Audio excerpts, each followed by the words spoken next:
అన్నారు rowdy sheeter Srikanth అసలు నా దగ్గర పని చేయలేదు, నాకు సంబంధం లేదన్నారు. Yes, okay. బట్ అరుణ మీకు ఐడియా ఉందా?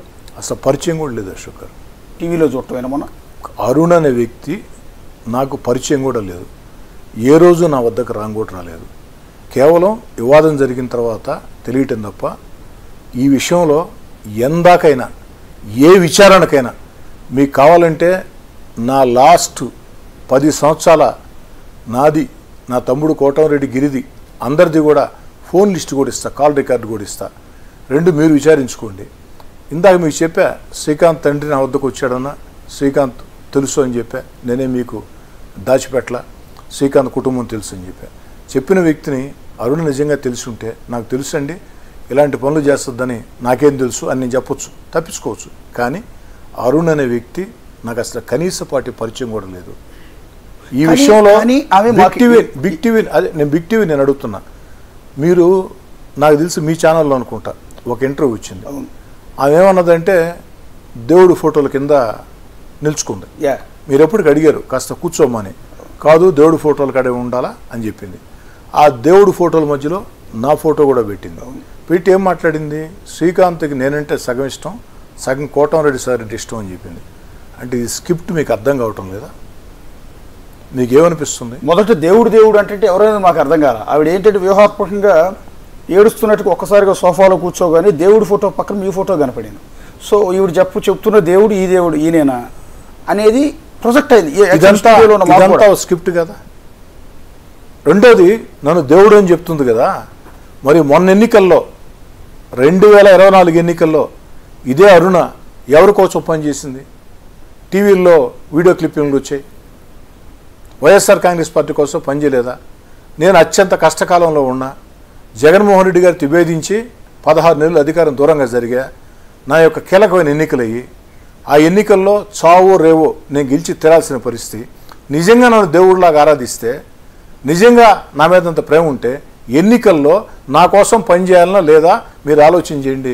అంటే ఆమె ఏం చెప్పింది ఒకసారి చూద్దాం. ఆ రోజు మీరు చెప్పిన ఇంటర్వ్యూ, ఆ స్ట్రాటజీ కూడా తర్వాత మాకు అర్థం కాల. యాక్చువల్లీ మొదటి దేవుడి ఫోటోల ముందు ఎందుకు నుంచుందో అనేది అర్థం కాల. ఒకసారి ఆవిడ ఏం మాట్లాడింది చూడండి.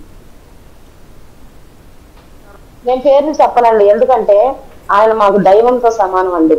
శ్రీకాంత్ ఆయన కోసమే బ్రతికి ఉన్నాడని కూడా నేను చెప్తానండి. అంత ప్రేమ అండి ఆయన ఉంటే.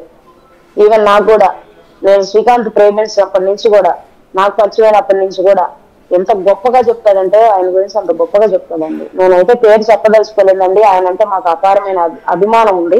కానీ ఆయన జగదీష్ ఇల్ని చేస్తా ఉంటే తెలుసుకోలేనటువంటి స్థితిలో అయితే ఉండేవాళ్ళు కాదండి. తెలుసుకుంటాడు ఆయన, కానీ ఎందుకు నోరు మెదపలేదో నాకు అర్థం కావట్లేదు. ఇప్పుడు మళ్ళీ కాదండి, శ్రీకాంత్ గారి బెయిల్ రద్దు కానీ, మీ మీద ఆర్టికల్స్ రావటం కానీ, మీ మీద దుష్ప్రచారం, వీడియో లీకు, వీటన్నీ ఆ నాయకుడికి తెలిసి జరిగి ఉంటాయంటారా, తెలియకుండా జరిగి ఉంటాయా?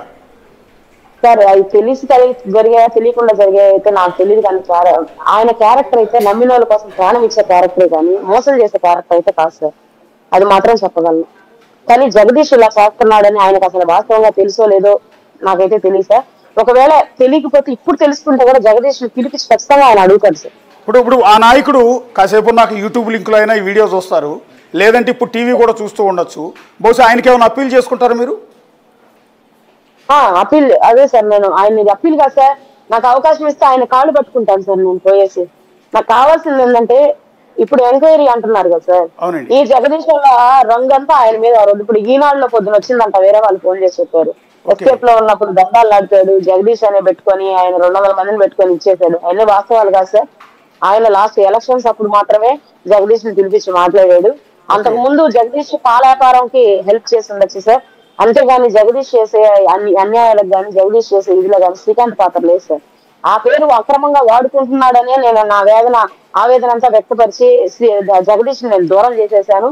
నేను ఆ యొక్క మా దైవం అయినటువంటి ఆ నాయకుడికి నేను విన్నవించుకునేది ఏంటంటే, నాకు అవకాశం ఇవ్వండి, నేను మీ కాళ్ళైనా పట్టుకుంటాను, నా శ్రీకాంత్ ను కాపాడి నాకు తెచ్చియండి.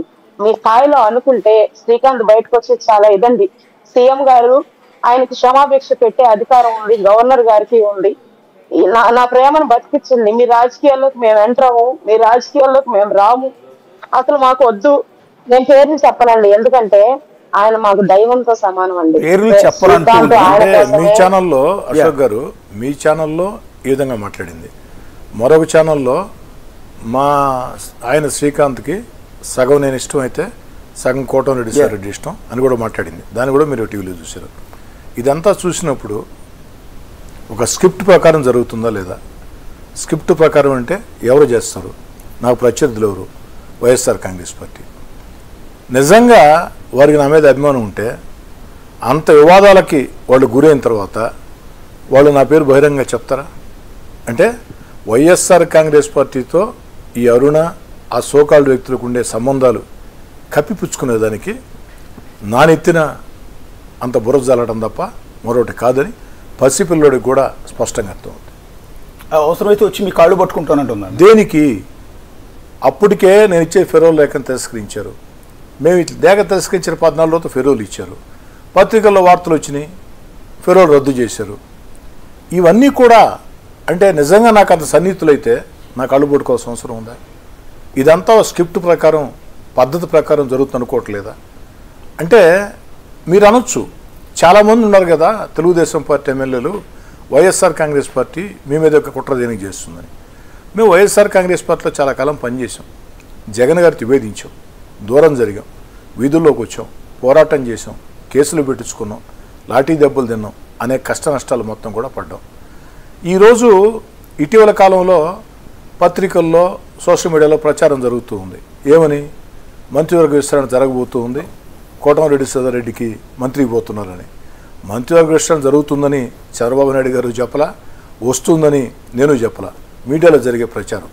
ఇవంతా చూసినప్పుడు నా యొక్క దీర్ఘకాలికంగా నాతో వ్యతిరేకంగా ఉన్నటువంటి వైఎస్ఆర్ కాంగ్రెస్ పార్టీ నాయకులు, వైఎస్ఆర్ కాంగ్రెస్ పార్టీ సోషల్ మీడియా మీరు గమనించండి, 4 నెలల ముందు దాకా అంటే ఆ 16 నెలలు జగన్ గారికి నేను దూరంగా జరిగిన తర్వాత ఆ 16 నెలలు YSR Congress Party social media, Sakshi media నా మీద విషం గెక్కింది, దుష్ప్రచారాలు చేసింది. కానీ 3వ సారి ఎమ్మెల్యే గెలిచిన తర్వాత నా మీద ఎప్పుడు కూడా పెద్దగా మాట్లాడలా. కానీ 4 నెలలుగా పథకం ప్రకారం 4 నెలలుగా అశోక్ గారు నాకెందుకు బాధేస్తుందంటే మిమ్మల్ని అడుగుతున్నాను నేను, దయచేసి తప్పుగా అర్థం చేసుకోవద్దు.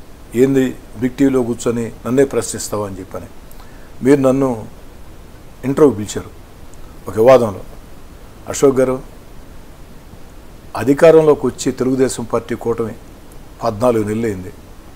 ఈ 14 నెలల కాలంలో దాదాపు 300 కోట్ల రూపాయల వ్యయంతో నెల్లూరు రూరల్ నియోజకవర్గంలో అభివృద్ధి పనులు చేపట్టాం. 70% పూర్తయినాయి, 30% జరుగుతున్నాయి. రోడ్లు కానీ, కాలువలు కానీ, కరెంటు పనులు కానీ అన్నీ కూడా, మంచినీటి పైపులైన్లు కానీ, అన్నిటికీ మించి 2 ఫ్లైఓవర్లు, 2 రైల్వే అండర్ బ్రిడ్జీలు. ఇంత మంచి జరిగినప్పుడు కేవలం శంకుస్థాపన చేయటం కాదు, శంకుస్థాపన చేసిన 60 రోజుల్లో 339 పనులు. ఆ రోజు మీతో నేను మాట్లాడితే ఇది సాధ్యమా, 60 రోజుల్లో 339 పనులు ఎలా జరుగుతాయి అన్నప్పుడు మీకు ఆ పాత ఫోటో, పూర్తయిన తర్వాత ఫోటో వేసి బుక్లెట్ కూడా పంపించారు. దాని మీద చర్చ పెట్టుంటే, ఎందుకంటే మేము ప్రజలు నమ్మి రాజకీయాలు చేసేవాడు అశోక్ గారు. మా తండ్రులు ఎమ్మెల్యేలు కాదు, తాతల మంత్రులు కాదు, 100 కోట్లు 1000 కోట్ల ఆస్తులు ఉండే కుటుంబంలో మేము పుట్ల, కష్టాలు నష్టాలు కన్నీళ్లు ఉండే ఒక మధ్యతరగతి కుటుంబంలో పుట్టాం. జీవితంలో కష్టపడ్డాం, విద్యార్థినేతగా ప్రారంభించి ఇక్కడ దాకా వచ్చాం.